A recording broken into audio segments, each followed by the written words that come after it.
प्राधिकरण के पूर्व अध्यक्ष ब्रजलाल कोल जी, मंच पे उपस्थित रीवा, सीधी, सतना, शहडोल, कटनी, डिंडोरी, अनूपपुर, विभिन्न जिला से आए हुए सामाजिक भाइयों बहनों, निश्चित रूप से समय कम है, लेकिन मैं कुछ बातें सम्मानीय विधायक जी ने कहा, कुछ शेष बातें मैं आपके समक्ष रखना चाहता हूं। बंधुओं, देश के महान सपूत एवं क्रांतिकारी भगवान बिरसा मुंडा की शहादत दिवस पर मैं उन्हें श्रद्धा सुमन नमन करता हूं।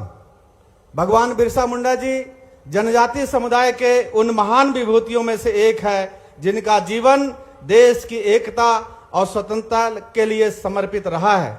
जन जंगल जमीन की रक्षा के लिए उनका संघर्ष और बलिदान समाज के उत्थान के लिए उनके प्रयास इतिहास के पन्नों में अमर है। मुंडा जी के शौर्य और साहस से प्रेरणा लेकर आगे बढ़ने की सीख देता है। मुंडा जी जनजातीय समुदाय की रक्षा, उनके विकास के लिए अथक प्रयास किए हैं। भगवान बिरसा मुंडा जी ने जन जंगल और जमीन की रक्षा के साथ धर्म परिवर्तन कराने वालों का भी उन्होंने विरोध किया है। जैसे शरद भाई जी ने कहा, अंग्रेजों के विरुद्ध झारखंड के छोटा नागपुर में भी कोल क्रांति हुई थी। आजादी मिलने के बाद ऐसा कोई आदिवासी गांव नहीं है जहां अंग्रेजों के खिलाफ कोई संघर्ष न किया हो।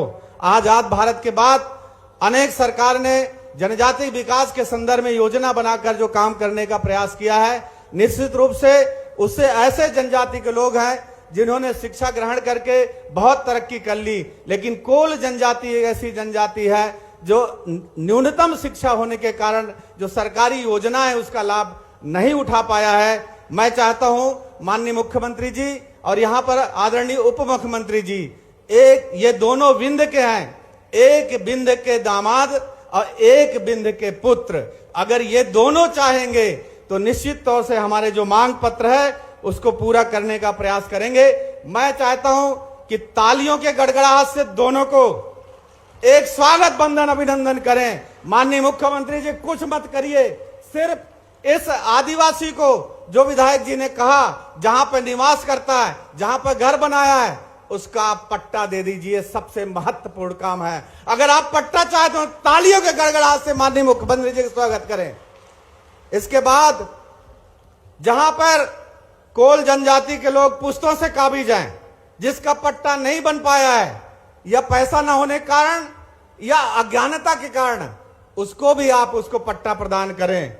बहुत से ऐसे लोग हैं जो आदिवासी के जमीन है लेकिन कोई दूसरे लोग कब्जा किए हैं, उसको भी आप बेदखली का आदेश देने का कष्ट करें।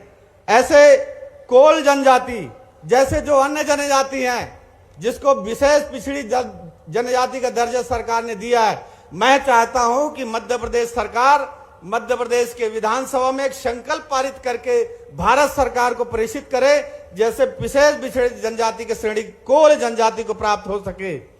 एक निवेदन और करना चाह रहा था, जैसे कोल जनजाति की महिलाओं को भी जो विशेष पिछड़ी जनजाति की महिलाओं को जो पोषण आहार मिलता है, अगर वो भी आदिवासी महिलाओं को मिले तो निश्चित तौर से आपको बहुत बहुत वो धन्यवाद ज्ञापित करेंगे। मैं चाहता हूं कि जो जनमन योजना के तहत 10 गांवों को सिर्फ पायलट प्रोजेक्ट के आधार पर उस गांव में विकास करें तो अति उत्तम होगा। आदरणीय कोल जनजाति के जो आस्था के केंद्र है, पारंपरिक जो संस्कृति आध्यात्मिक हमारे जो मान्यता प्राप्त देवता हैं, उस स्थान के जीर्णोद्धार के लिए भी कुछ राशि आप निश्चित बोल के जाएंगे तो अति उत्तम होगा। इसी तरह कोल जनजाति के जो नवयुवक हैं, जो पढ़े लिखे लोग हैं, बेरोजगार हैं, बैगा सहरिया भारिया के भांति चतुर्थ श्रेणी के कर्मचारी भी प्रत्यक्ष भर्ती के रूप में करें तो अति उत्तम होगा। इसी तरह आदरणीय शुक्ला जी यहां पर बैठे हैं, हम चाहते हैं जहां कोल जनजाति की बस्ती है वहां निवास करने वाले लोग हैं, वहां चलित चिकित्सालय के माध्यम से उनको इलाज की व्यवस्था कराया जाए।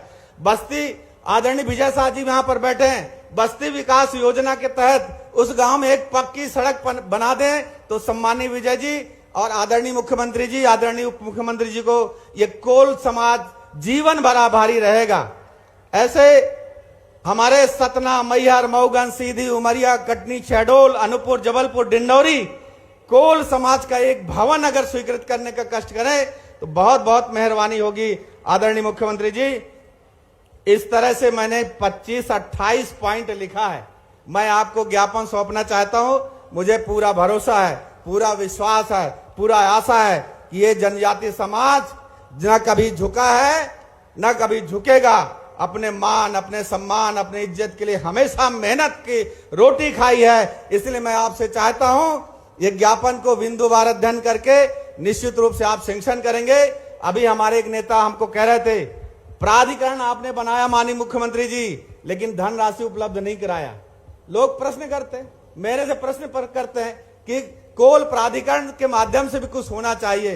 तो मैंने 250 करोड़ का डिमांड किया था माननीय मुख्यमंत्री जी से, लेकिन अभी मैं चाहता हूं सिर्फ 50 करोड़ ही उपलब्ध करा दें।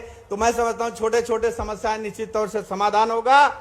इतना ही कहते हुए मैं आप सबके विश्वास और भरोसा के साथ माननीय मुख्यमंत्री जी को 28 पॉइंट का, चूंकि समय कम है, 2-3 नेताओं को बोलना पड़ेगा, इसलिए मैं आप सबको वंदन करते हुए, अभिनंदन करते हुए इस आशा और विश्वास के साथ कि हमेशा कोल जनजाति हमेशा अपने धर्म जाति के रक्षा, संरक्षण, संवर्धन के काम किया है। मुझे पूरा भरोसा है आज जो विदेशी ताकतें तमाम हमारी कमजोरी को समझते हुए धर्म परिवर्तन की जो चेष्टा करते हैं, उनको हमको विरोध करना चाहिए और अपनी देश, जाति, धर्म, परंपरा को कायम करते हुए विश्वास के साथ प्रगति बढ़ना करना चाहिए। इसी उम्मीद, इसी आशा के साथ आपको सबको प्रणाम करते हुए अपनी वाणी को विराम देता हूं।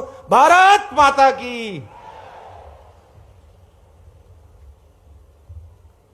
बहुत बहुत धन्यवाद श्री रामलाल रौतेल जी। आपने संक्षिप्त में जनजातीय समाज का परिचय और उनकी अपेक्षा